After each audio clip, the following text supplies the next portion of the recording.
Hola, buenas tardes. Bienvenidos a todos los asistentes a esta masterclass.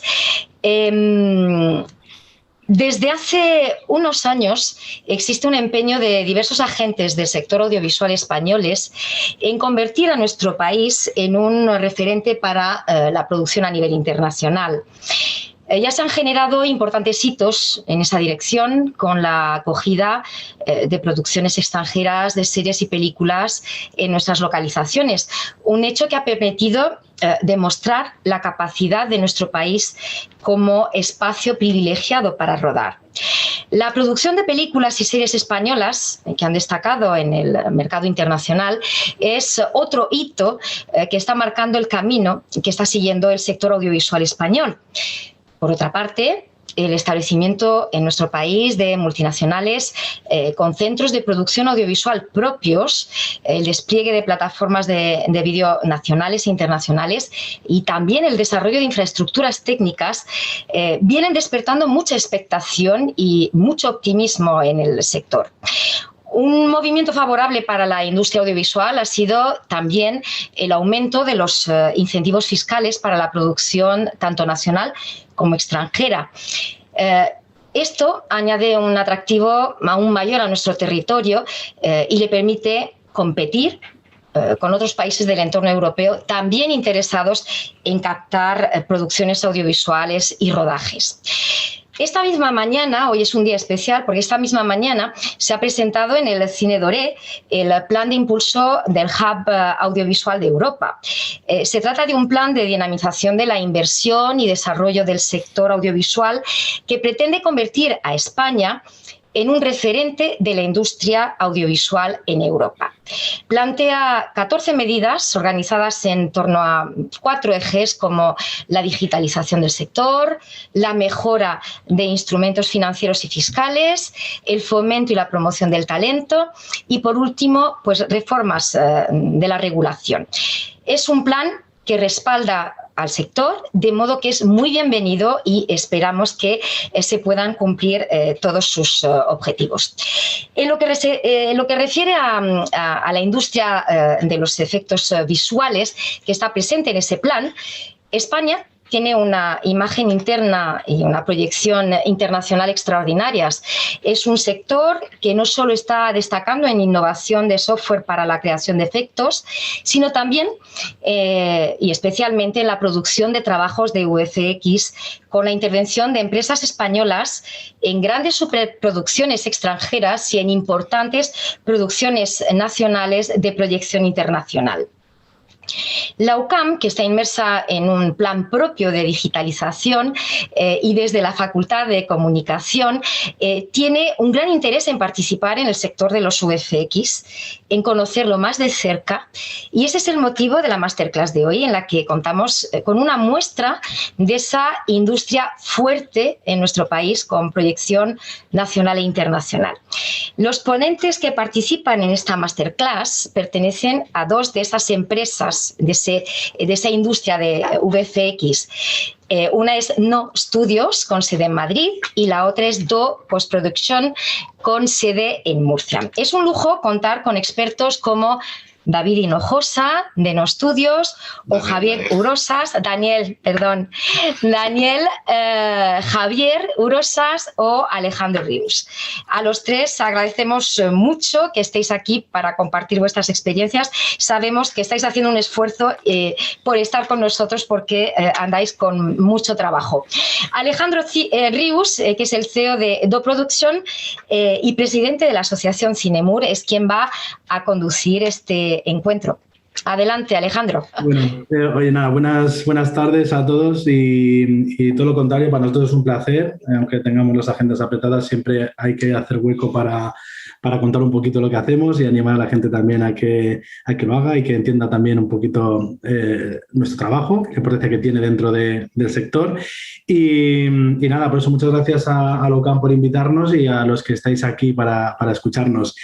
Hablando un poquito con la universidad sobre cómo enfocar esta masterclass o esta charla, bueno, pues como entendíamos que que es el público es heterogéneo y puede haber gente que esté un poco más especializada, pero puede haber gente que le llame la atención los VFX y quiera entender lo que es. Pues bueno, habíamos pensado hacer una charla distendida en la que íbamos a introducir un poquito qué son esos VFX, cómo los reconocemos, dónde se utilizan, lo importantes que son dentro del producto audiovisual. ¿Cómo está la situación ahora, como explicaba Isabel antes, a nivel mundial, a nivel europeo, aquí en España, incluso en nuestra región, si es posible o no es posible? Como no sé si sabéis, nosotros, Javi y yo, que somos y ahora presentaré un poco más formalmente a cada uno de los intervinientes, nuestra empresa Dupos Production tiene sede aquí en Murcia, es decir, se puede hacer desde cualquier parte, que eso es maravilloso. Y sobre todo terminar un poquito con los perfiles, cómo llegar a trabajar en VFX, qué se requiere, qué inquietudes has de tener, ¿no? qué necesitas, y entender un poco la estructura, porque puedes trabajar como freelance o puedes pertenecer a una empresa y estar dentro de una estructura y de un workflow, un pipeline determinado, y entender un poquito qué distintos perfiles hay, qué gente llega y a qué departamentos. Nosotros sería un poco nuestra idea global de charla, por supuesto, con lo que Isabel aporte cuando tenga dudas, inquietudes y demás. Y, por supuesto, con las preguntas que nos hagáis vosotros también. Creo que a lo mejor, bueno, como nuestra idea es hacer esta parte distendida y entender un poquito, vamos a dejar bastante tiempo para que podáis preguntar y entablar una conversación con vosotros. Si os parece, creo que aquí abajo hay un panel de preguntas y respuestas, si no me equivoco, en lugar de en el chat, en el que sí que podéis anotar preguntas que cuando terminemos un poquito de contaros lo que esta retrospectiva, un poquito esta pantalla de lo que hacemos nosotros, pues podamos abordar esas preguntas. Si hay algo, Isabel, que tú ves que es va muy al hilo, que es exacto, que tendríamos que comentar ahora, pues nos interrumpes con naturalidad y lo hacemos. Bueno, os presento Javi Urosas, que es mi socio en Dupos Production, y Dani Hinojosa, que es, como ha dicho Isabel, es el supervisor y es el dueño de No Estudios en Madrid. Los dos son supervisores de VFX y realmente lo que se encargan ellos, hay varias categorías de supervisores, pero ya nos lo explicarán también cuando entendamos las distintas figuras. Ellos lo que se encargan es básicamente de diseñar los VFX de una película o de una serie o del producto audiovisual que sea. Es decir, se sientan desde el principio, desde que se origina el producto, con el guión, con los directores, con los productores, para ver cómo se va a abordar el producto y qué es interesante hacer en digital y qué es interesante hacer en directo o en real. Y yo soy productor de VFX, soy el CEO de la compañía y lo que me encargo, mi figura, es en Dupos Productions de gestionar un poquito los recursos, dar las facilidades a nivel tecnológico y humano para que el diseño que hagan estos señores se pueda hacer realidad. Y sobre todo me comprometo con el cliente en que el trabajo que vamos a realizar se haga en un tiempo y en un presupuesto adecuado, ¿no? Entonces tenemos aquí un perfil en el que podemos hablar un poquito de hacer una radiografía un poquito del sector, ya que yo estoy un poquito en un bando y ellos en otro. Ellos son los artistas y los tecnológicos y yo, pues, digamos, proveo lo que ellos necesitan para poder desarrollar todo ese arte. Bueno, pues como os decía, yo creo que lo ideal sería que empezáramos para la gente que esté menos familiarizada, pues hablar un poquito de qué son los VFX. Quizá, Javi, puedas contarnos un poquito tu visión, qué son los VFX, cómo reconocerlos, qué importancia tienen en el producto, en fin. Y ya vamos avanzando. Muy bien. Bueno, buenas tardes a todos. Para empezar, soy Javier Rosa, ya me ha presentado Alejandro. Y yo creo que lo primero que podríamos... o lo mejor es intentar entender qué es un VFX, ¿no? VFX es Visual Effects y al final, como su nombre indica, es un efecto visual. De ahí también un poco la magia del cine, ¿no? De alguna manera, el cine en sí mismo ya es un efecto visual. Es decir, nosotros vemos el movimiento en el cine gracias a un efecto que tenemos en la vista y un efecto visual. En principio, los efectos visuales surgen de la necesidad narrativa de contar cosas que o bien son muy difíciles o son imposibles y se han utilizado desde el principio de la historia, o sea, del cine. De hecho, pues Charles Chaplin era de los primeros que ya utilizaba efectos que ahora mismo nos parecen bastante más obvios, pero que en la época pues tenían fueron de gran relevancia, ¿no? Por ejemplo, pues que se le caía un hacha justo en el límite de los pies y en aquella época pues no sabían cómo lo había hecho para no cortarle un pie, ¿no? Al final era tan sencillo como rodarlo al revés y luego que cayera. Entonces, el principio de los efectos visuales son básicamente narrativos y siempre es algo que de alguna forma no somos capaces, o sea, no se puede hacer en la realidad. Puede ser un dragón o puede ser juntar a 5 millones de personas con un mismo traje. Es decir, hay diferentes tipos. Luego ya más adelante, poco a poco, empieza a surgir la necesidad más desde el lado de la producción. Es decir, cuando ya se empieza a ver que independientemente de que haya cosas que no se pueden rodar, a veces es más sencillo o es más conveniente o más productivo generar algo con un efecto visual para que parezca otra cosa. Es decir, lo que hablábamos antes, podemos tener a muchas personas o llenar un estadio de personas, por ejemplo, de fútbol, que es algo que se hace muy habitualmente, ¿no? Entonces, nace como una necesidad narrativa y termina siendo o mezclándose también con una necesidad de producción.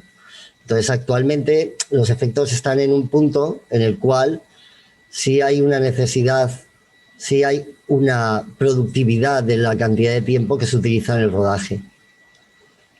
Luego, a partir de ahí, pues bueno, siempre hay como una especie como de halo de misterio con los efectos, se hacen por ordenador, es todo realmente es todo bastante artesanal, y lo que sí está claro es que ya se hacían antes de que existiera el ordenador. Lo que pasa es que se hacían con otros métodos, eran métodos en principio que parecían más artesanales, que realmente ahora mismo el trabajo es bastante artesanal en el fondo, pero que al final las técnicas que utilizamos ahora digitalmente ya vienen de unas técnicas analógicas. Es decir, lo típico del croma verde ya existía antes de que existiera el ordenador en sí mismo, se hacía con una máquina de truca. De ahí, una vez que ya hemos pasado de lo analógico a lo digital, lo que tenemos es que las disciplinas y ya el campo se abre enormemente. Cuando ya estamos en lo digital, teniendo en cuenta que además la tecnología avanza tan absolutamente rápido, pues van surgiendo cosas nuevas según va avanzando el tiempo. Hace años era impensable que pudiéramos hacer los efectos visuales antes de rodar, y ahora ya se ha visto con series como por ejemplo la de Mandalorian, y algo que se está haciendo mucho actualmente, o que por ahí van muchos tiros, estamos viendo ya efectos visuales o efectos de postproducción digitales que los hacemos mucho antes en el rodaje. Y el futuro es muy prometedor en cuanto a bueno, que estamos en realmente una explosión. La tecnología va avanzando y cada vez las herramientas son más, digamos que están más perfeccionadas y hay una mayor productividad. Y ahí me he quedado. Vale, estás apagado, tío. El micrófono y yo vamos a tener una charla después. No, que va, Javi, creo que has definido muy bien en lo que son los VFX. Ahora también veremos si alguien tiene preguntas sobre eso. Yo apuntaba que definías que había muchos tipos y se abría un abanico muy amplio. Creo que luego, al final también, cuando hablemos de los perfiles, podremos ver cómo los distintos tipos de VFX que hay en una producción al final requieren de habilidades diferentes, ¿no? Me he quedado con dos cosas muy interesantes, que es la palabra artesanal, que me encantaría que nos definieras por qué dices que está, o sea, para acá la gente cuando se imagina en la cabeza y piensa que cuando hacemos una multiplicación de gente o cuando integramos un edificio, pues todo parece muy tecnológico, ¿no? Parece todo muy Minority Report, ¿no? Coloco este edificio aquí, luego así. Cuando hablas de artesanal, ¿por qué lo defines como artesanal? Esa es la parte artística, ¿no? La parte del trabajo de cada uno, ¿no? Bueno, mira, precisamente hace un rato estaba hablando con Dani hemos tenido una charla un poco más larga sobre este punto, sobre lo artesanal, ¿no? Y yo creo que al final es muy artesanal porque todo el mundo empieza, a ver, ¿cómo diría? Todo el mundo está acostumbrado a ver como que los ordenadores lo hacen todo, hay como una especie de halo mágico con respecto a los ordenadores, ¿no? Hay un dragón, no, lo han hecho por ordenador, no, pero había gente, no, pero lo han hecho por ordenador. Pero al final los ordenadores siguen teniendo, o sea, siguen siendo herramientas como un pincel. Con lo cual, al final, en muchas ocasiones, tú tienes una película, un plano, donde un plano al final es una sucesión de frames, donde realmente estás retocando frame a frame, dibujando encima de la imagen frame a frame. O porque realmente no sale nada del ordenador, pero dentro del ordenador o dentro de toda la arquitectura que se utiliza, hay muchos caminos para llegar, muchos caminos que se van bifurcando. Hay muchos tipos de VFX. Hombre, al final también es cierto que el VFX, el bueno es el que no se ve, o el que sabes que realmente es un VFX porque no hay dragones, o el que realmente no ves dónde. Pero aquí Dani seguro que en el tema de la artesanía puede darnos más datos. Yo hago macramé, tío, o sea, yo sé lo que es la artesanía. ¿Qué tal? Buenas tardes a todos. Sí, no, a ver, realmente en esta profesión es verdad que un poco siempre tiene una connotación muy tecnológica y demás, y es cierto que el concepto artesanal es algo que yo creo que la rige por completo, porque creo que todos los equipos de VFX que hay, sean más o menos grandes, al final pues lo que hacen es concatenar una serie de artistas, un equipo muy heterogéneo de artistas que están trabajando a mano. Pues como ha dicho Javi, obviamente nosotros utilizamos nuestras herramientas, son los ordenadores, dependemos de ellos, igual que los relojeros tienen sus ganzúas y sus herramientas especializadas para ver cosas muy pequeñas, o los albañiles tienen cemento y martillos y mazas y demás. O sea, nuestro problema, nuestra gran lacra es que los ordenadores se estropean y no sabes por qué. ¿Sabes? El martillo se te parte por la mitad y tal. Entonces, realmente esa tecnología o esa técnica también es un talón de Aquiles grande dentro de la profesión, y por eso es súper importante que haya un equipo más o menos dilatado, dependiendo del tamaño de la empresa, que se ocupe del mantenimiento y de la puesta a punto de estos equipos, ¿no? Que al final pues los artistas o los diseñadores no terminamos de entender muy bien, trabajamos con ellos y las operaciones que hacen son encomiables a la velocidad a la que van y demás, cada vez más.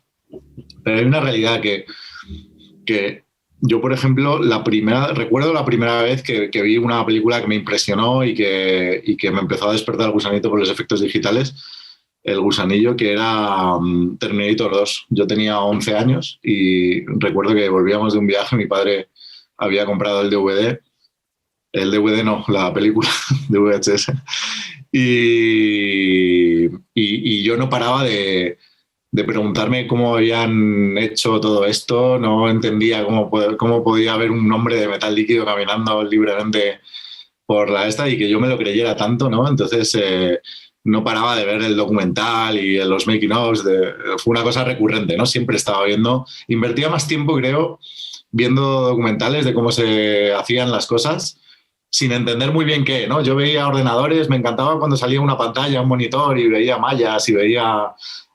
porque era magia realmente, ¿no? Luego ya después, cuando estábamos en la escuela, ya empecé a conocer a más gente, ya me di cuenta de que realmente los efectos digitales vienen de una escuela de visual muy antigua, ¿no? Es decir, lo que decía Javi, de que antes los cromas estaban inventados antes de la era digital y demás, es cierto, ¿no? Es decir, antes todo se hacía con acetatos, todo se hacía con revelado de película, mezclando, rompiendo el negativo. O Harryhausen, por ejemplo, el stop motion, las perspectivas forzadas, las maquetas, todo lo que cuando yo doy clase de composición siempre hablo de lo mismo, ¿no? Todo va orientado a engañar al espectador, engañar al ojo. Si la imagen está en un código que todos entendamos y no nos hacemos preguntas como ¿eso no está ahí?, que es una pregunta bastante absurda dentro de una producción. Si todo está en código, nadie se pregunta cosas y simplemente disfruta de la narrativa, de la historia y demás. Porque al final los efectos digitales sirven para eso, para ayudar a contar una historia. con cosas que, bueno, son difíciles de rodar. Y por eso hoy en día cada vez más van muy de la mano con la producción, porque el diseño de la producción pues tiene que estar muy en simbiosis con la producción de efectos digitales, más que nada porque también pueden solucionar muchos problemas que son muy difíciles o incluso son peligrosos para hacer en la vida real, ¿no? Por ejemplo, derrumbar un edificio, una explosión o una catarsis de cualquier tipo, ¿no? O simplemente para integrar cosas que no existen ya, como un tren de vapor, ¿vale? Entonces, tú puedes integrar ese vehículo, puedes simplemente generarlo digitalmente e integrarlo. Yo recuerdo cuando empecé a estudiar que había salido de la película del Milagro de Petinto y el supervisor de esa película, que era Félix Vergés, que ahora es el dueño del ranchito, es una de la compañía más importante de España ahora mismo, nos contaba pues cómo llegaban a sus conclusiones, cómo utilizaban los efectos digitales o los ponían al servicio de la narrativa, ¿no? De todo lo que pedía el director que le hacía falta, bueno, pues él intentaba encontrar soluciones para llegar a eso. Y bueno, hablando un poquito de una duda así recurrente de todo el mundo son, pues, ¿cómo entro yo a trabajar en esto? ¿Para qué sirvo? ¿O cómo me puedo iniciar? ¿No? O sea, realmente yo, como mucha gente, nos iniciamos haciendo cursos y por alguna parte tuvimos que aprender, ¿no? Antes hablábamos, Javi y yo, nos preguntábamos, después de tantos años de conocernos, en plan, ¿cómo empezaste tú con esto, tío? No, bueno, pues todos tenemos un comienzo que puede ser más o menos relación, puede estar más o menos cerca de esto, pero al final, a mí una de las cosas que más me conforta de esta industria es que primero es que nunca paras de aprender, nunca sabes demasiado ni suficiente como para quedarte estancado o que alguien se quede ahí en el camino, ¿no? Siempre vas a necesitar más conocimiento y yo el mejor consejo que os puedo dar es si tomáis la decisión de apuntaros a un máster, a una escuela, eso simplemente será un inicio, será como una chispa que os ilumine un poquito el camino en esta profesión y bueno, empezaréis a profundizar en un tema. Yo os aconsejo que sea lo que sea donde os metáis, os intentáis meter hasta la cocina lo más profundamente posible y si un día decidís, dentro de 2 meses, 3 años o lo que sea, decidís que no es lo vuestro, esa cosa en concreta siempre podéis dar marcha atrás y cambiar dentro de la misma profesión. Es decir, tú puedes dedicarte a la fotografía. Si de repente decides que ha llegado ya tu momento de salirte de la fotografía, bueno, todo lo que has aprendido de fotografía te va a servir por si quieres meterte en el departamento de composición un departamento de composición de cine. Solo tienes que aprender las herramientas, que tienes que aprender nuevas, pero todo tu background en fotografía te va a dar un criterio muy único y muy especial para componer imagen y para conocer la luz.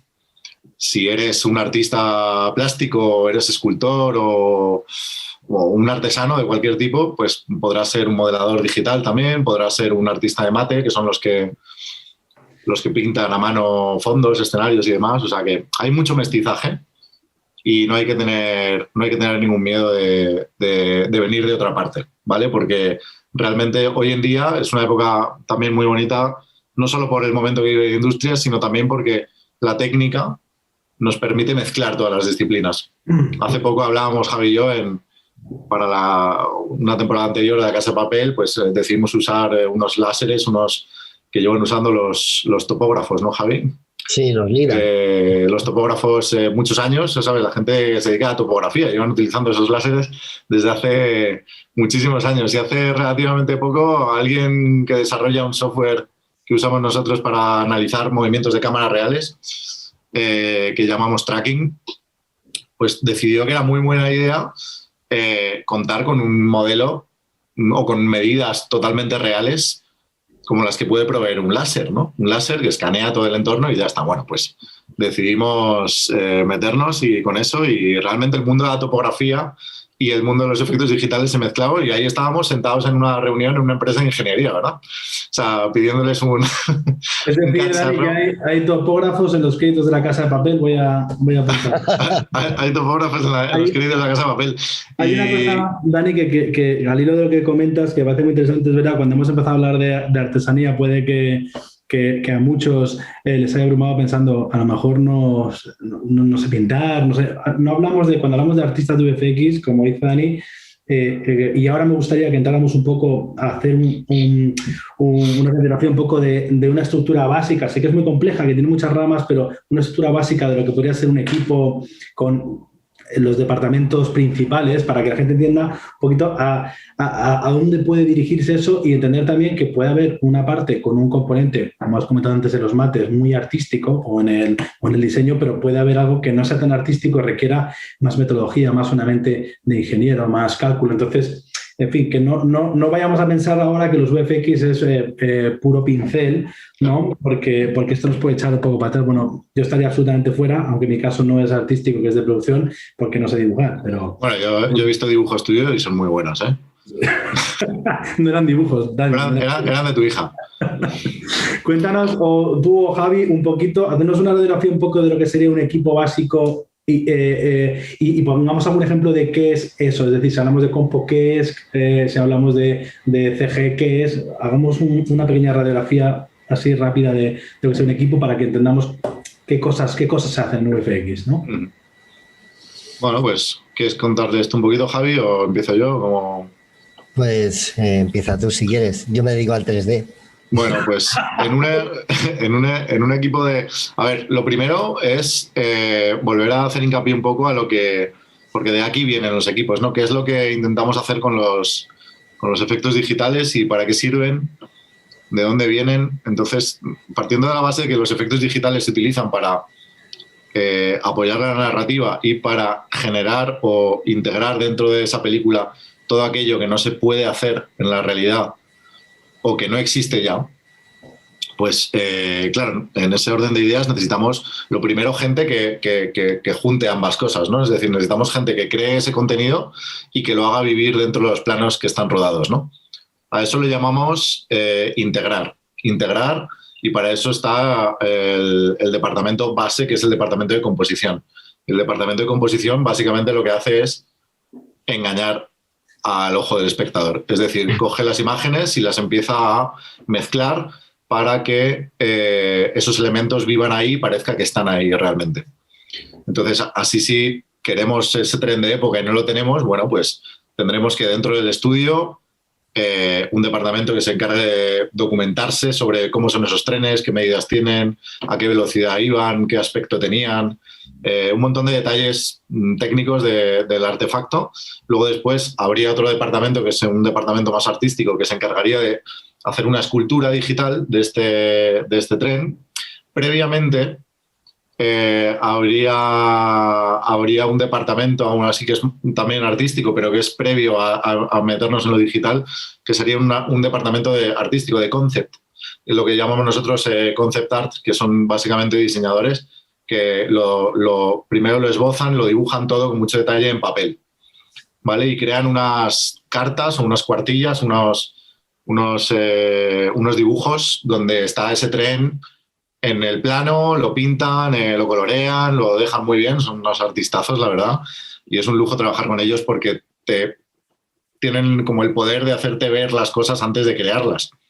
Entonces ellos te enseñan un dibujo, tú puedes imaginarte perfectamente el ambiente, la temperatura de esa escena, las proporciones, todo. Y luego después de ese punto, digamos que ya lo metemos en la cadena de montaje de los efectos, ¿no? Entonces, ese equipo de escultores los llamamos modeladores, pero esos modelos, digamos que son modelos como de arcilla digital, ¿no? Solamente es una malla con tal. Entonces, luego hay otro equipo que se encarga de generar las texturas y lo hacen a partir de material fotográfico o simplemente las pintan ellos mismos. Luego hay otro departamento que es de lighting, iluminación, que son los fotógrafos en el 3D, que básicamente son los que tienen que o deberían tener un background más fotográfico, o por lo menos entenderlo o aficionarse más a ese mundo para ser lo más precisos posible, y son los que básicamente hacen que ese objeto viva ya en el plano en el que tiene que estar. Entonces, para ello cogen referencias del plano real, la dirección de la luz, la temperatura de la luz, de las sombras, la dirección, el tipo de sombra, los brillos, las reflexiones y esos materiales realmente responden a la luz de una determinada forma o su entorno y generan eso. Y luego, por último, en el departamento de 3D, bueno, hay muchos más departamentos, pero para no perdernos, son los que sacan la foto digital, que es un departamento que se llama Render o Wrangling, que básicamente también suele recaer en este departamento de iluminación. Son los que finalmente le hacen una foto al tren digital con sus texturas, con su iluminación real y demás, y tiran una foto. Y esa foto que ellos sacan, el departamento de composición, ¿vale?, es el que la pone toda junta dentro de la película, ¿vale? Son los que lo mezclan todo. Y bueno, eso sería un ejemplo del departamento un departamento de efectos visuales o de efectos digitales puesto así digamos, en un contexto del tren, ¿no? Dentro de todo esto, obviamente, hay cientos de especializaciones diferentes dentro del 3D. Aparte de estos escultores, pues luego hay gente que se encarga de hacer cosas tan concretas como simular fluidos o simular demoliciones o hacer efectos irreales como el crecimiento de, no lo sé, de un petróleo verde como la película de Spider-Man y crear un personaje a partir de esa goma negra, ¿no? O fuegos o las varitas mágicas de Harry Potter o hacer que un personaje vuele, simplemente. Eso también es un efecto digital que bueno, que hay que diseñarlo, hay que ver cómo lo ruedas, hay que ver después qué tratamiento le vas a dar en postproducción.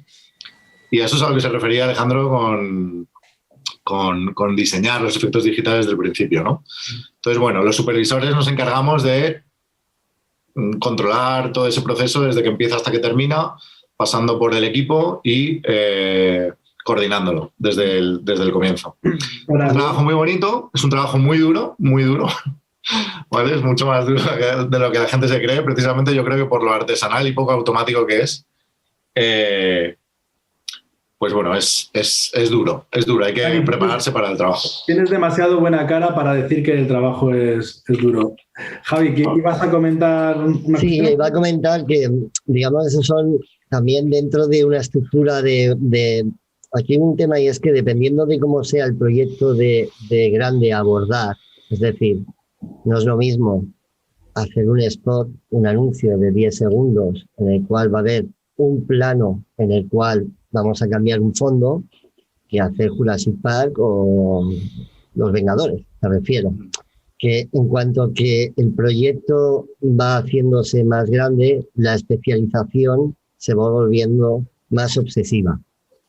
Más que nada por la cuestión de productividad y de sacar todo en un tiempo más ajustado y con una gran calidad. Y eso nos lleva a que además, aparte de todos estos puestos, también hay una parte que es muy generalista. Es decir, no sé, esto es como que, digamos, hay dos grandes barcos, por decirlo de una manera, que uno es la composición y otro el 3D, ¿no? Son como dos mundos que están ahí, que se relacionan, que se tocan, pero que tienen sus propias reglas y de alguna forma sus propias metodologías o workflow. Y con esto me refiero a que, por ejemplo, en el 3D, yo creo que en el 3D pasa incluso más que en la composición, pero en el 3D llamamos a 3D cualquier generación artificial de una imagen, es decir, aquella en la que tenemos que generar el modelo, iluminarlo, que es lo que decía Dani, texturizarlo y sacarlo.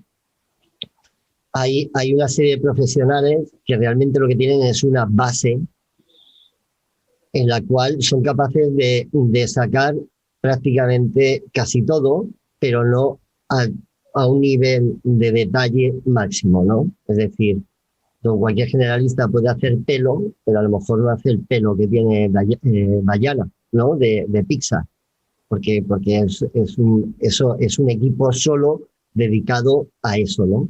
Entonces, que hay una parte en la cual, aparte de las especializaciones, existe una parte más genérica, igual que en la composición, por ejemplo, que decía Dani, tenemos una parte más de visual effects, digamos, más pura, que es efectos visuales, pero hay otra parte de motion graphics que también se utiliza en las cabeceras, por ejemplo, o tiene otras aplicaciones, ¿no? Visual effects, digamos, que es intervenir planos de forma real, es decir, para que parezca real. Motion Graphics es algo más que está más cercano al diseño, pero que también funciona. Y además, entonces, dependiendo cómo sea la estructura de esa empresa, cuando vas creciendo, se van generando departamentos y otros puestos que no son tan conocidos, como por ejemplo un coordinador de postproducción, que tiene la capacidad de tener un proyecto y 40 personas a su cargo y saber qué está haciendo cada uno, o dónde están los materiales o dónde no. O un ingeniero de sistemas, un programador que te hace un pipeline, algo más complejo, ¿no? O una forma de cómo ese material y esa información, porque al final se manejan cantidades ingentes de información, eso sí es cierto, cómo ese flujo tiene que ir de un sitio a otro, de un lado a otro. Es decir, que hay también puestos que son o producción, por ejemplo, que es también muy importante la producción, y eso Ale lo sabe muy bien. Tienes que saber de VFX, es decir, puede que no sepas exactamente cómo se hace, pero tienes que conocer la jerga y la metodología mínimamente para saber qué hace cada cual en el equipo y qué es lo que necesitas pedir y qué es lo que no. Entonces, como es un campo que además, como cada vez se está abriendo más, pues cada vez va implementando diferentes figuras. Y con respecto a lo de la artesanía artesanal, más que artesanía, incido un poco en lo que tú has dicho. Es decir, artesanal para mí puede ser programar. Cuando tienes que escribir 15 páginas de código, no lo entiende, vamos, yo no sé programar, pero en ese momento sí puede ser algo mucho más artesanal de lo que parece. Sí, ciertamente lo es. Nos queda súper claro entonces que hay infinidad de ramas dentro de VFX, infinidad de especializaciones, se puede ser generalista o que cuando empieces toques muchos palos, como pasa, como entiendo que muchos de los que estáis viendo esta masterclass sois alumnos de audiovisual o estáis relacionados con el audiovisual, veréis que igual que en rodaje ocurre exactamente igual aquí, es como un segundo rodaje que se hace después, en el que hay un equipo muy variopinto, hay gente que es multidisciplinar y luego gente que le gusta mucho y se le da muy bien algún campo concreto y lo explora y lo explota, como decía Dani, y siempre puedes volver atrás e ir por otro camino que esté relacionado con VFX. Además,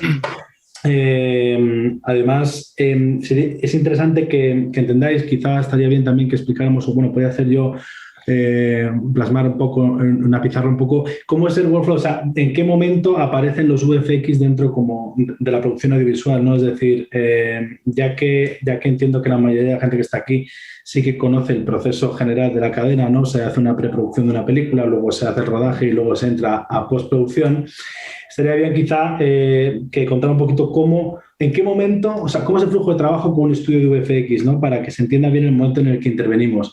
Estos señores, Javi y Dani, están realmente desde la preproducción. Es decir, es, como decía, un rodaje que se hace paralelo, ¿no? A la vez. En este caso, Javi y Dani se sientan desde el principio una vez que están los guiones conformados, con todo el equipo, a hacer la lectura de guión como cualquier otro jefe de equipo. Y conforme van sucediendo secuencias, aportan y deciden qué cosas serían más interesantes, más productivas, más económicas o más factibles hacerlas de forma digital que de forma real, o cuáles deberían de combinarse.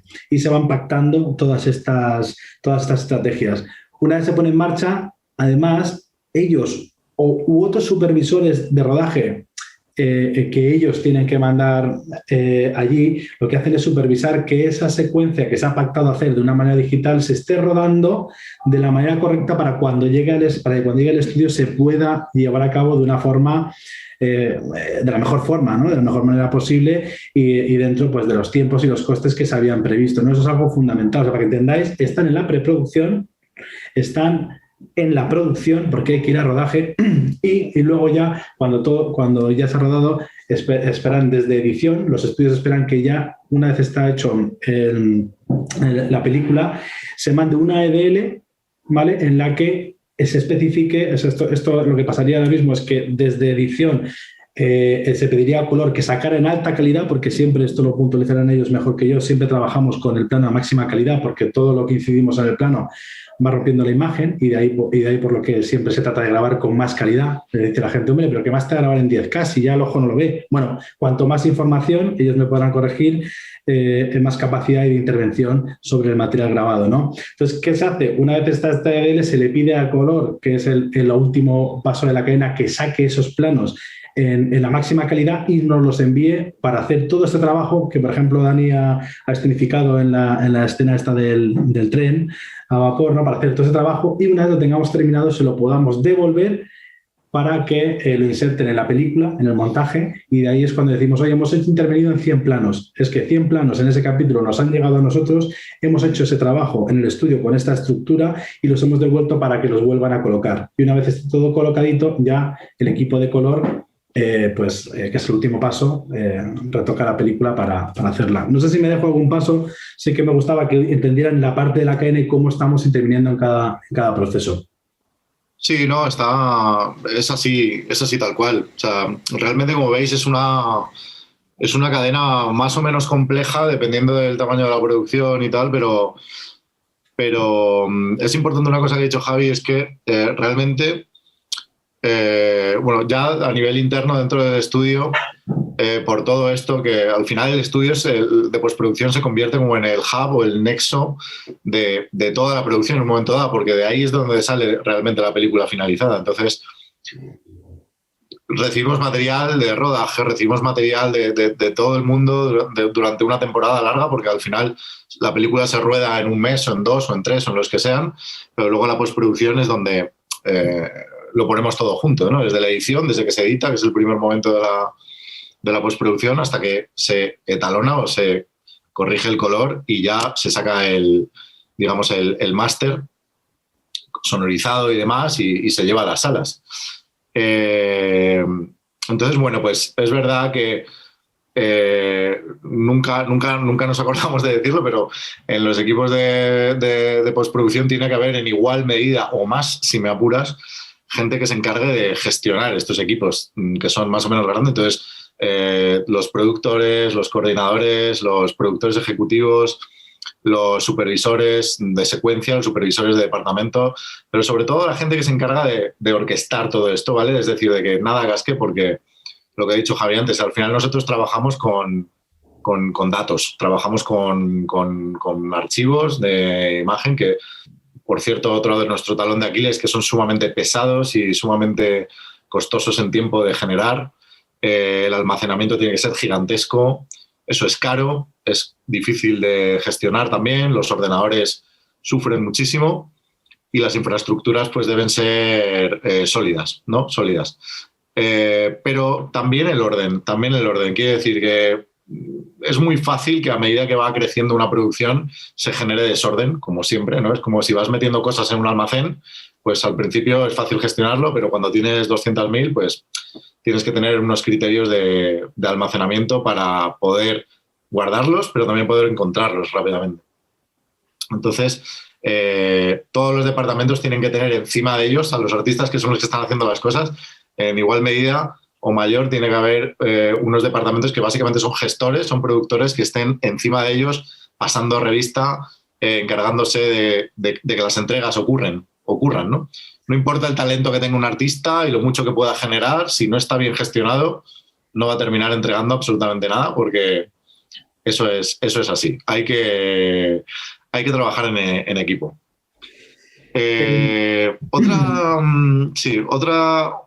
Otra de las cosas que iba a decir, se me ha olvidado, lo tenía. Maravilloso, porque así intervengo. Lo que te iba a decir. Estoy viendo que queda poquito tiempo, lo digo porque si la gente quiere pensar preguntas, sí que quería, y Dani, volvemos cuando te acuerdes. Sí, era muy interesante, recuerdo.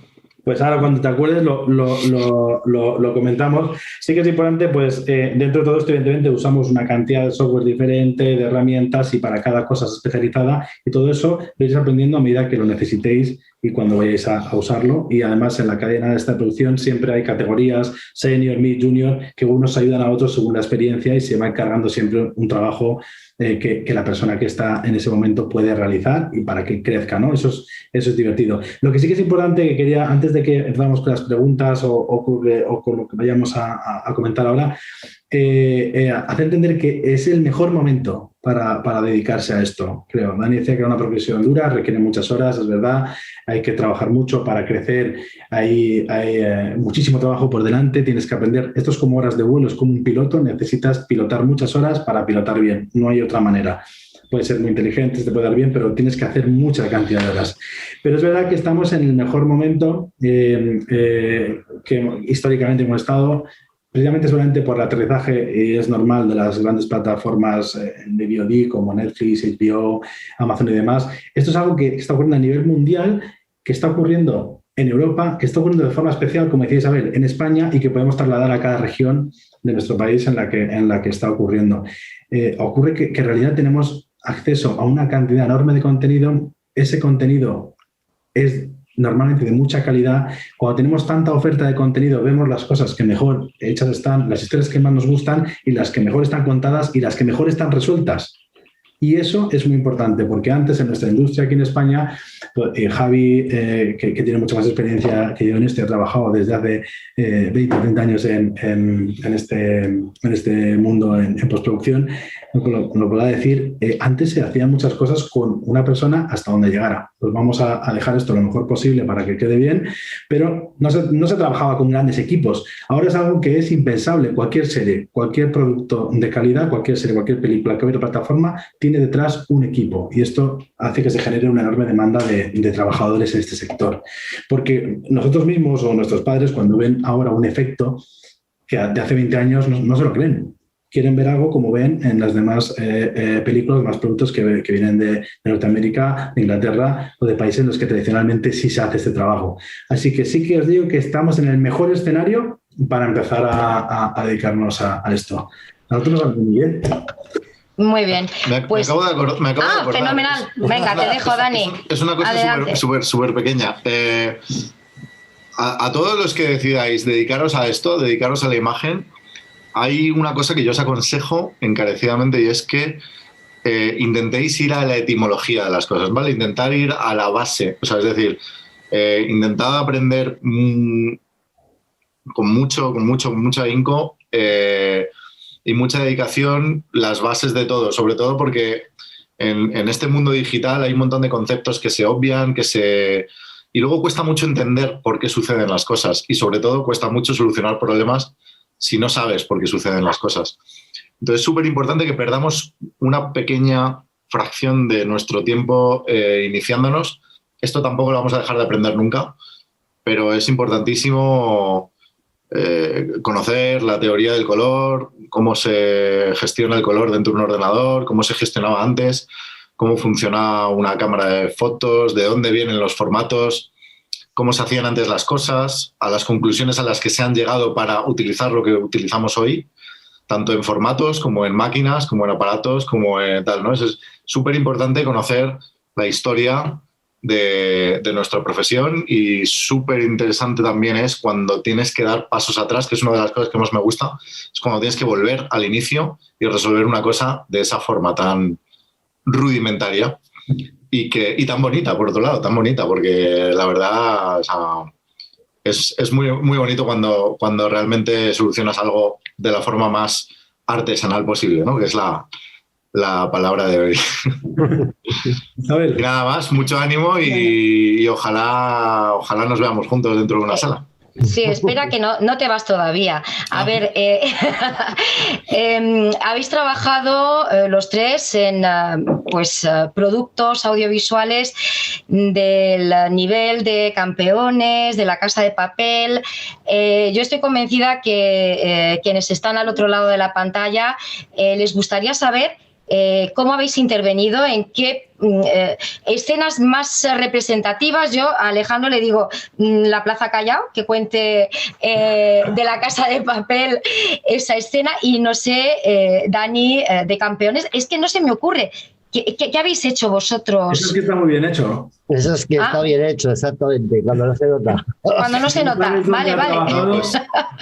Es un poco lo que decía Javi al principio, ¿no? Que es verdad que hay veces que en las películas, sobre todo, bueno, todas las compañías, todos los estudios siempre han empezado por ahí. Por ejemplo, estudios tan grandes como Double Negative en Londres o tal, siempre empezaban haciendo películas digamos, de efectos digitales invisibles, ¿no? Es decir, que son cosas que todo el mundo da por hecho, a propósito de lo que decíamos al principio de codificar una imagen para que nadie se cuestione cosas que no deben cuestionarse, salvo lo que es la historia, ¿no? Entonces, bueno, pues si tú integras coches digitales, edificios, solucionar problemas tan sencillos como eso. Oye, mira, hemos rodado esta carretera, pero es que hay pocos coches y está desangelada. Bueno, pues si eso va a ser así durante la producción, ojalá lo prevamos, ¿no? Porque, claro, generar un montón de coches digitales, integrarlos y que parezca que están ahí, dependiendo de un poco de la tipología de plano, pues puede ser más o menos complejo y costoso. Pero sí, bueno, en Campeones es un buen ejemplo de efectos invisibles. Pues bueno, todas las gradas del equipo de baloncesto, del partido de baloncesto del comienzo, toda esa gente está generada, mucha de la gente. El autobús está rodado en estudio, en croma, todo lo que hay por detrás, lo que se ve a través de los cristales es digital. Yo qué sé, hay un coche al final que casi atropella a Collantes, ese coche está en 3D porque el director Javier Fessers quería un coche ahí casi atropellar y no sé qué. La verdad que no sé por qué, pero era un efecto que le importaba muchísimo y es un efecto que dura muy poquito, pero claro, los directores, como tienen en la cabeza la visión global de la película y el conjunto, dicen, no, es que necesito que pase un coche por detrás porque es que no hubo manera de pasar el día del rodaje, al final no fuimos, la rodamos a ella, pero no había coche. Bueno, pues integrar el coche. Os podéis meter en la página del estudio y mirar el making of de Campeones. Pero sí, y luego hay pues eso, tipo de efectos más fantásticos donde ya es más obvio que es, ¿no? Pues obviamente si ves que viene una criatura extraterrestre andando por la calle, pues no es verdad, no está ahí. Pero de nuevo la gente tiene que decir, joder, se tiene que olvidar por un momento o un rato largo, lo que dura la película, que ese personaje está ahí porque alguien lo ha puesto digitalmente, sino que lo que realmente tiene que sentir es que es un personaje más, ¿sabes? O sea, es decir, de una forma totalmente inocua, ¿no? O sea, tiene que vivir dentro de la película, ¿no? Ese es el efecto que está bien hecho, en el que tú no dices todo el rato, ay, es que está mal hecho, no es que no me lo creo, es que no sé qué, no. Te tienes que reír con él, tienes que flipar con él, tienes que tal, ¿sabes? Es decir, es un personaje que está ahí porque narrativamente solo se podía integrar con efectos digitales. Bueno, pues ese es otro extremo, ¿no? Javi, ¿quieres contar alguno de La Casa de Papel o de Sky Rojo? No sé si habéis visto Sky Rojo, que también se ha estrenado hace poquito y ahí también hay cantidad de efectos. ¿Algo que creas que puede sorprender a la gente? Hombre, a mí de los efectos así, hombre, hay efectos que claramente hemos hecho, ¿no? Los Zeppelin de La Casa de Papel no volaron sobre Madrid. Los helicópteros tampoco, ¿no? Pero, por ejemplo, ahora en la serie esta nueva Sky Rojo, pues digamos que hemos invertido mucho tiempo en I+D para hacer los coches. Hay muchos interiores de los coches que están rodados en plató y el coche está hecho en 3D para los exteriores. Es decir, se ha creado todo un I+D para conseguir rodar en plató los interiores de los coches y algunos exteriores. Y aquí volvemos a la necesidad. ¿Por qué? Bueno, pues porque había escenas que eran muy peligrosas para los actores y ya simplemente con esa premisa no se puede rodar en realidad y entonces ya se roda en el estudio. Y entonces hemos hecho de un desarrollo para la primera y segunda temporada de Sky Rojo bastante potente y grande, de que Dani también ha participado y donde hemos, ¿qué es lo que decía Dani? Al final hemos ido al inicio de todo. Hemos tenido que empezar a ver cómo captar una imagen esférica con cámaras.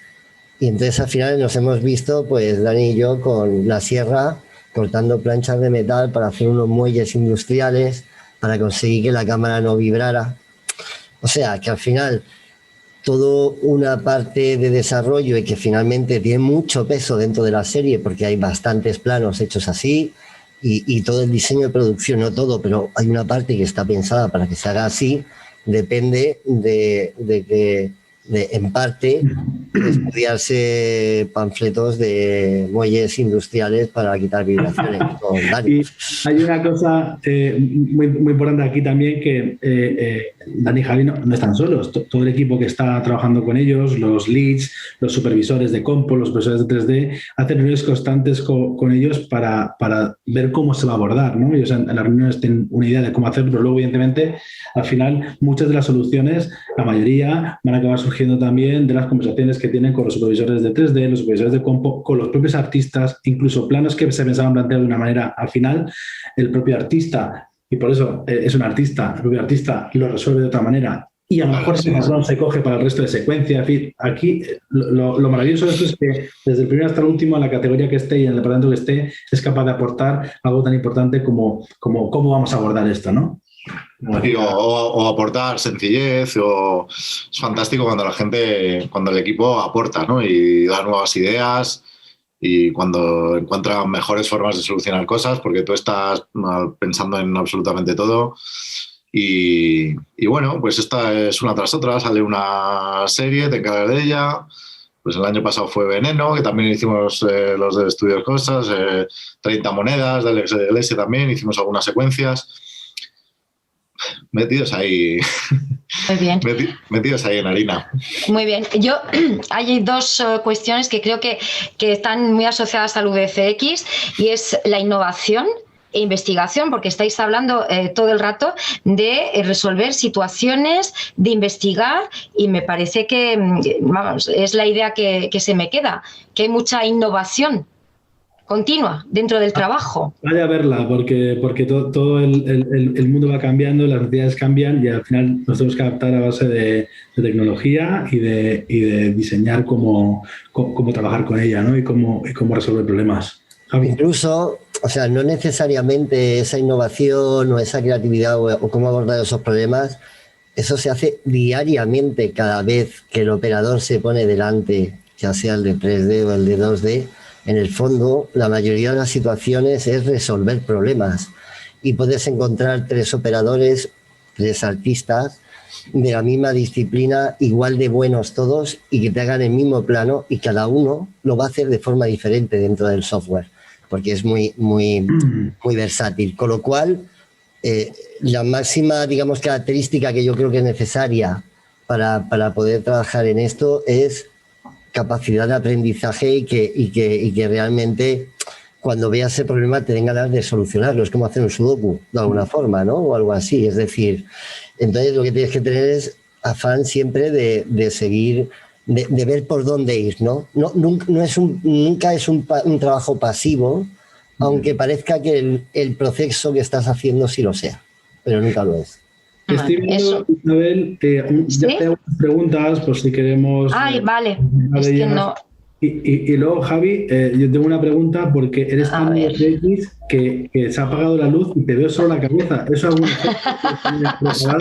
es un fantasma, tío. Es un homenaje a Ghostbusters, que es de nuestra época. Así es para sacarme solo la cara. Mira, Francho, voy a leer algunas preguntas. Sí. Francho Malatesta dice, las escenas de La Casa de Papel, que están situadas en otros países que no son España, como en las islas, Latinoamérica, el desierto, ¿fueron grabadas realmente ahí o se utilizó efectos especiales?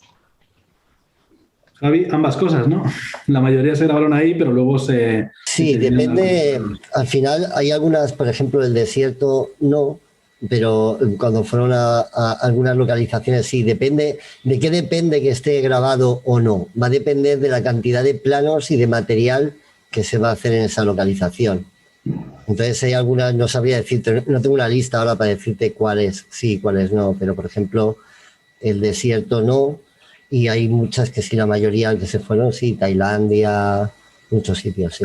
Sí, lo que se refiere, Javi, es que si de pronto hay que hacer toda una secuencia de muchos planos, en Tailandia pues seguramente sea mejor viajar con el equipo, rodarlo allí y listo. Si hay que hacer un plano, por ejemplo, cuando llegan a esto de se ve el mar de fondo, ¿no? A la... Sí, en la primera, o cuando, por ejemplo... entierran a Río, ¿vale? Sí, cuando lo torturan. Pues hay planos que no son un desierto. Se ha puesto, hay un tiro de cámara que sí, que tiene un paraje desierto, pero hay otro que no. Si requiere ir de una forma recurrente al sitio, pues quizás sea mejor o construir un decorado o hacer un VFX o mezclar las dos cosas. O si es un único plano de Malasia, pues trasladar a todo el equipo a, no sé, 30 horas de avión y desplazar tal cual para hacer un plano, pues obviamente busquemos una solución ahí. Entonces, está 50-50. Vale, seguimos. Andrés de Esteva pregunta para Dani, pero para todos. Dice, respecto a lo de la etimología básica de VFX, que dice Javi, que van desde una luz a un dragón, ¿algún referente que recomienden? ¿Libro, artista, documental? Pues, a ver, artistas de VFX, yo más bien... Por ejemplo, utilizaría como referencia obras, es decir, películas que han marcado puntos de inflexión en la historia de los efectos digitales, ¿no? Para mí, por ejemplo, Terminator 2, ahí pusieron a prueba los efectos digitales como tales dentro de una superproducción con un proyecto muchísimo más ambicioso, con el T-1000, el hombre de metal líquido, y resolvieron una serie de problemas con una factura cinematográfica impresionante. Yo todavía me pregunto cómo siquiera se metieron en ese jardín, porque eran americanos y tenían todo el presupuesto del mundo, pero por ejemplo, un director muy importante para el firmamento, para la industria, es James Cameron, ¿no? Entonces yo recomiendo ver su filmografía desde el principio hasta el final, porque realmente él ha sido uno de los grandes precursores de los efectos digitales. No solo él, George Lucas, obviamente también, Steven Spielberg con Jurassic Park, que es otra referencia que para mí es un punto de inflexión en los efectos digitales. Sobre todo en cuanto a que mezclaban mucho las técnicas digitales con las técnicas de efectos especiales, de maquillaje.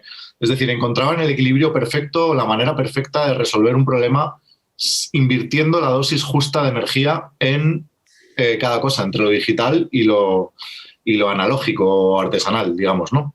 O físico, más bien, físico. Entonces, todos esos documentales son impresionantes de ver, son espectaculares y la verdad son muy apasionantes. Matrix, por ejemplo, que es en el año 2000, ¿no? Creo que fue, o antes. Ya no me acuerdo, pero Matrix también es un hito grande. El Club de la Lucha, hay uno de... también los estudios. Uno de mis estudios favoritos es Buff Company, que están en París. Y pues lo pongo ahí luego después en este. Buff es uno de los pocos estudios en el mundo que empezó hace 30 años, ¿sabes? Empezaron a la par con los estudios americanos, pero claro, en Europa la industria de los efectos digitales empezó bastante más tarde, entonces ellos estaban muy solos aquí. En Estados Unidos sí ya se estaba gestando Pixar, se estaba gestando Digital Domain, se estaba gestando ILM, se estaba gestando desde hace años, ¿no? Tenían equipos de trabajo muy grandes y muchos ingenieros, pero Buff Company es... una empresa que se especializó básicamente en hacer arte con los efectos digitales, y les buscaban para eso. Entonces, tienen una serie de artistas ahí dentro que, de hecho, ellos no eran clientes de ninguna compañía de software, porque como no había, hicieron una inversión muy fuerte al principio para desarrollar todas las herramientas que utilizan hoy mismo, después de 30 años, y ahora las venden. Entonces, ellos tienen su propio software de 3D, no usan Maya, no usan 3D Studio Max, no usan nada, no usan Nuke, no usan ningún programa, porque lo tienen todo ellos hecho desde hace muchos años en un departamento tal. A mí eso me parece impresionante, ¿no? Y luego, pues, son los que han hecho el efecto de las partículas de Matrix, de las películas. O son los que desarrollaron muchas técnicas para el Club de la Lucha o para... estos efectos que vemos que nos quedamos ahí clavados en la butaca y que tienen más que ver con el arte que con el despliegue de medios y de gente y demás, ¿no? O sea, hay una cosa que también está muy bien, así para que le interese, hay una sociedad que se llama la Visual Effects Society, que es una, digamos, una asociación internacional.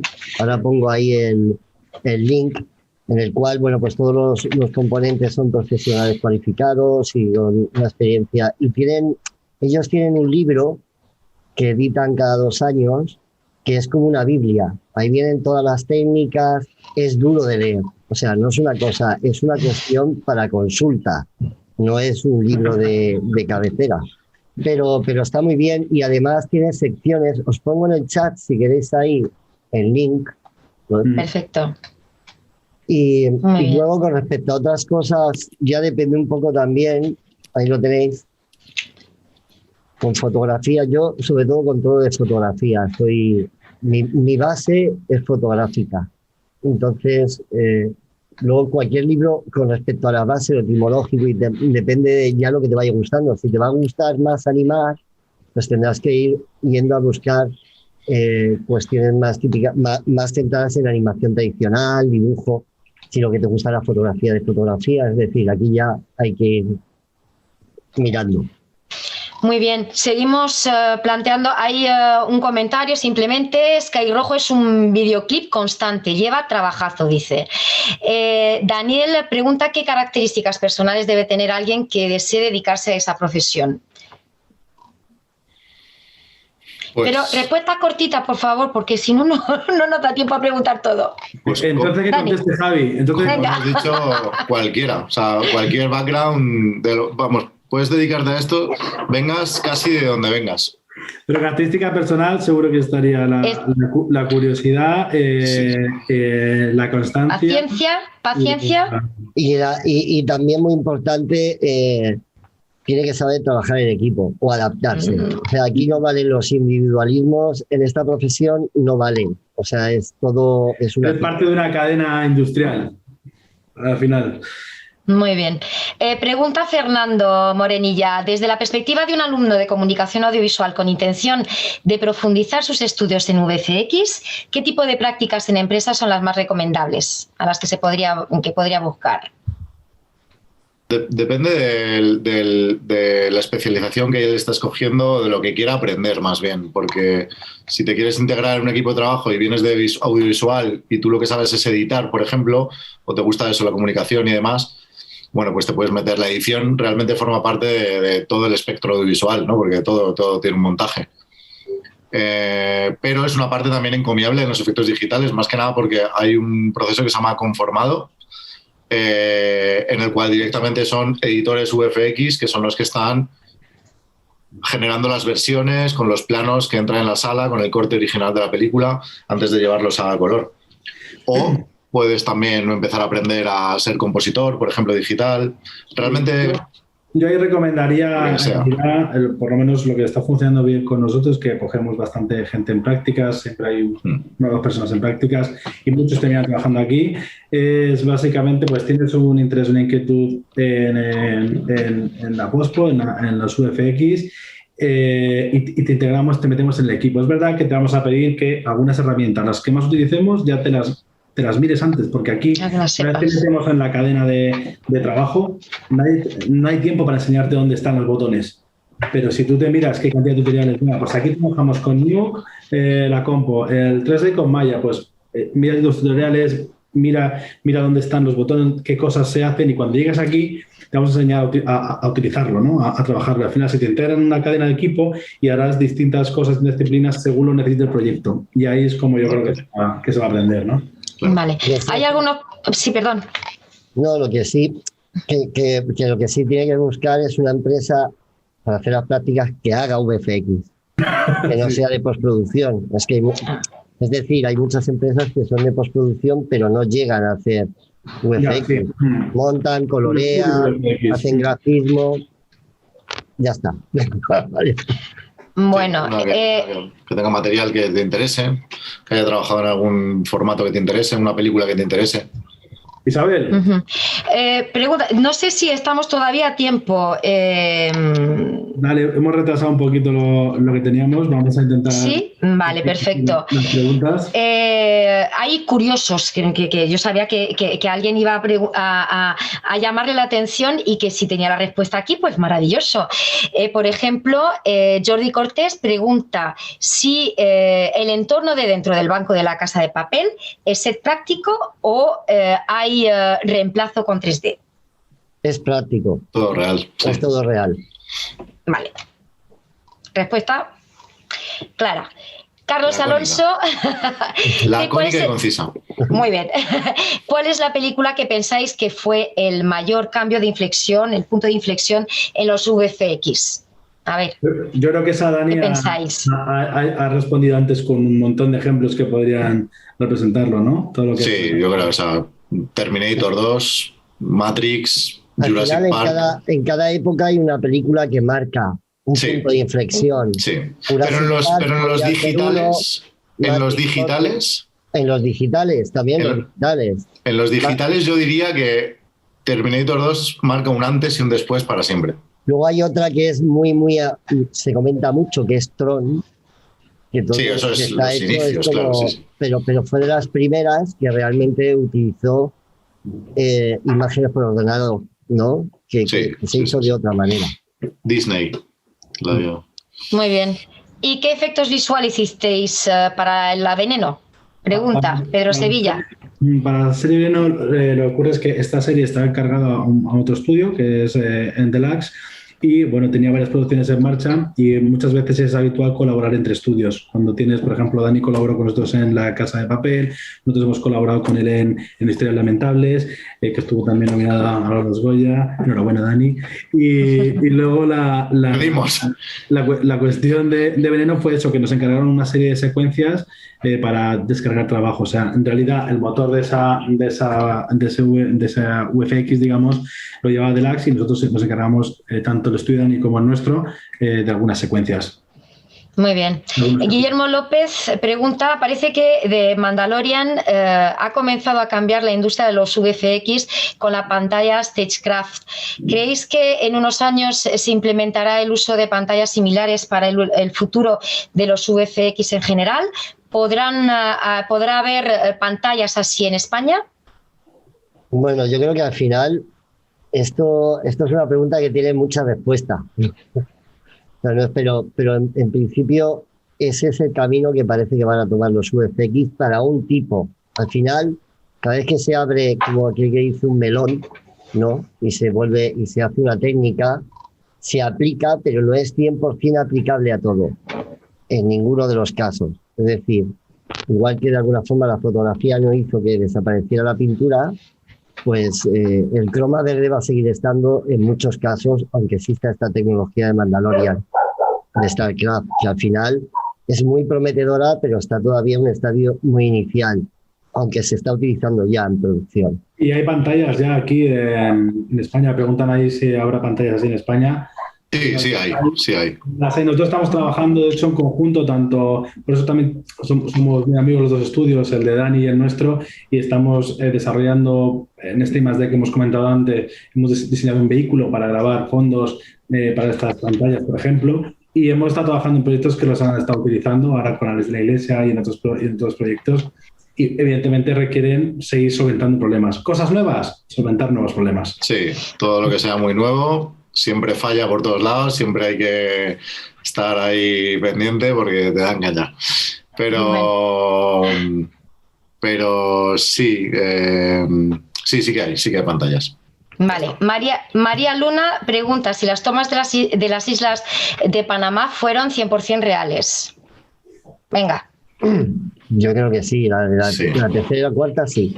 A ver, lo que tenéis que entender es que hay cosas que se ha ido a Panamá a rodar, pero que a lo mejor hemos intervenido en planos de esos. Sí, no hay nada que sea... O sea, aquí ocurre mucho que se mezclan las cosas. Claro. Entonces, a lo mejor llegan unas lanchas disparando y las lanchas estaban, pero los disparos no. o cosas así, ¿no? Para que entendamos que, aunque se vaya a grabar a los sitios, casi siempre tenemos que intervenir en este tipo de trabajos, ¿no? En cuanto haya acción, es muy fácil que estemos ahí. Daniel Gambien pregunta, ¿qué plano o secuencia que hayáis hecho ha requerido más recursos para realizarlo? A ver. Pues un montón. ¿Hay alguno que hemos trabajado los dos estudios a la vez para sacarlos, ¿no? Sí, yo el año pasado con una secuencia de 30 monedas casi me quedo ahí. No, pero ¿sabes por qué? Porque fue en mitad de la pandemia, tuvimos que vaciar el estudio deprisa y corriendo, mandando ordenadores en Uber a las casas de la gente. O sea, fue una cosa completamente... Yo creo que los lingotes que salen en el documental... Los lingotes pueden ser de los que más recursos, digamos que los lingotes de La Casa de Papel lo que tienen es muchas horas. También, claro. Es que no quizás sean muchos recursos en cuanto a mucha cantidad de cosas que se hacen, sino mucha. Eso es un buen ejemplo de lo que es un trabajo artesanal. Ahí, por ejemplo, y es un ejemplo de lo que no estaba previsto, ya que, porque hay dos cosas. Unas veces lo ideal es cuando Javi y Dani en las reuniones con el resto de equipo deciden cómo abordar un problema y hacerlo en VFX, y otras veces nos llega el problema y, oye, ¿qué podemos hacer con esto, no? En este caso, en el documental de La Casa de Papel sale cómo inundan en un escenario en Londres, que lo que se hace es que cuando se llena la cámara de agua, lo que hacen es inundar, o sea, sumergir el escenario, y al sumergirlo, pues los lingotes no aguantaron la presión y se arrugaron, y tuvimos que volver a ponerlos como si fueran normales. Hay muchas veces que hay que un trabajo que nos planteamos en su momento, si contar con, muchas veces estas cosas se cuenta con la India, por ejemplo, y necesito 100 personas de una empresa de la India que son especialistas en hacer esto, y estábamos pues haciendo números por todos lados a ver cómo lo sacábamos. No, hay veces que te mandan las películas fatal rodadas y hay que arreglarlo todo, ¿sabes? Ese es el peor ejemplo de una producción de VFX, ¿no? En la que se invierte el dinero en hacer chapuzas en lugar de pensarlo antes, ¿no? Pero bueno, ya lo iréis viendo. Muy bien. David Olivo dice, gracias por la masterclass. Dice, mi pregunta es, ¿recomendáis hacer algún máster de postproducción o creéis que es mejor aprender de forma autodidacta? Si recomendáis hacer algún máster, ¿creéis que es mejor en el extranjero o en España? Un saludo.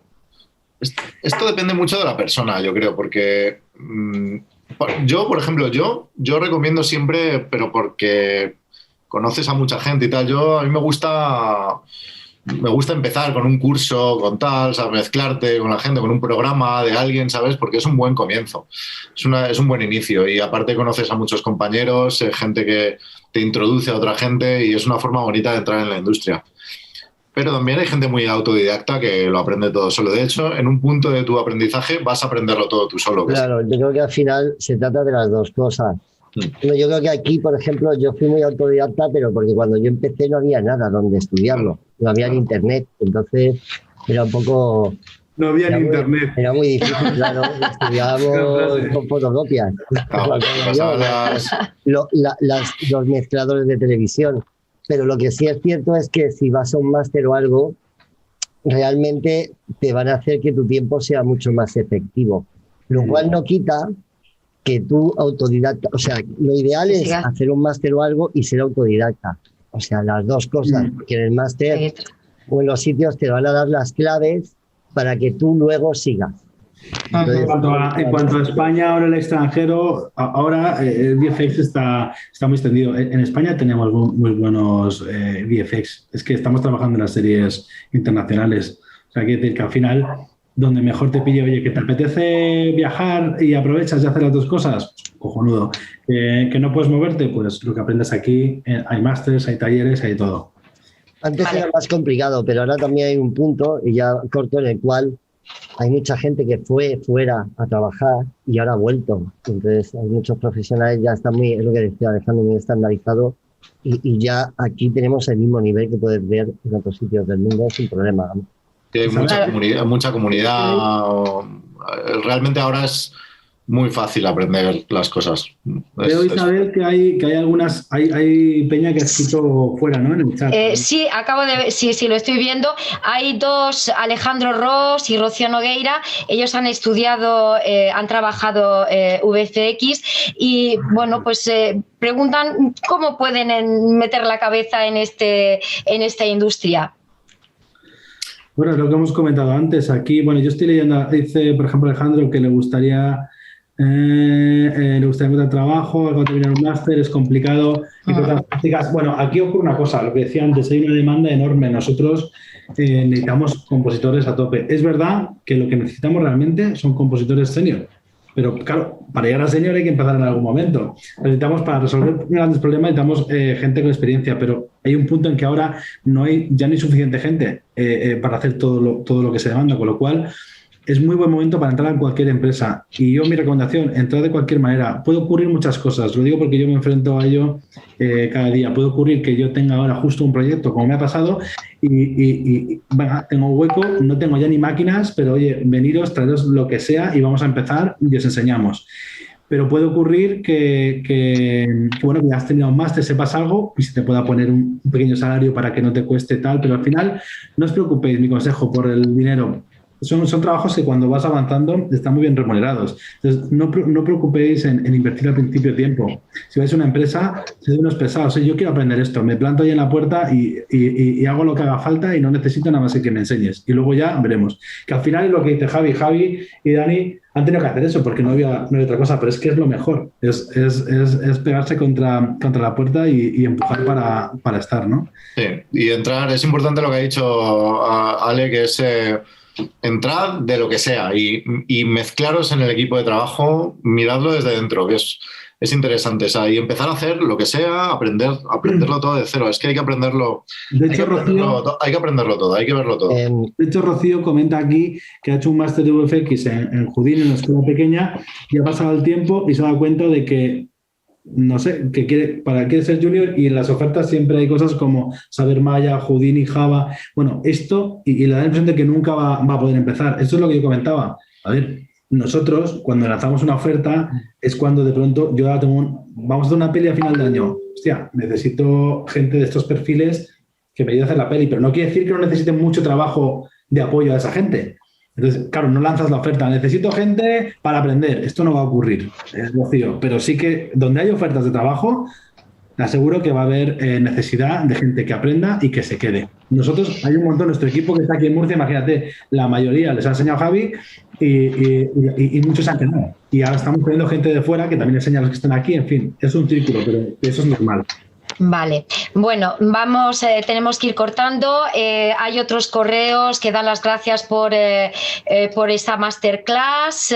Alguno como Luis Suárez que le gustaría ser de mayor como vosotros, ¿verdad, Luis? Dice, muchas gracias por todos hoy. Me encantaría llegar al punto que tenéis vosotros con VFX, aunque actualmente solo controlo After Effects para Motion Graphics, 2D y traqueo. Bueno, ¿vale? Pues, bueno, pues... Venga. Claro que sí. Pues muchísimas gracias. Ha sido un placer y cuando queráis, pues charlamos otro día lo que necesitéis. Sin problema. Genial. Bueno, muchas gracias a vosotros. Mucha suerte, mucho ánimo y para lo que sea, aquí estamos. Gracias. Y aquí os esperamos en los estudios. Muy bien, muchas gracias. Gracias, un abrazo. Hasta luego.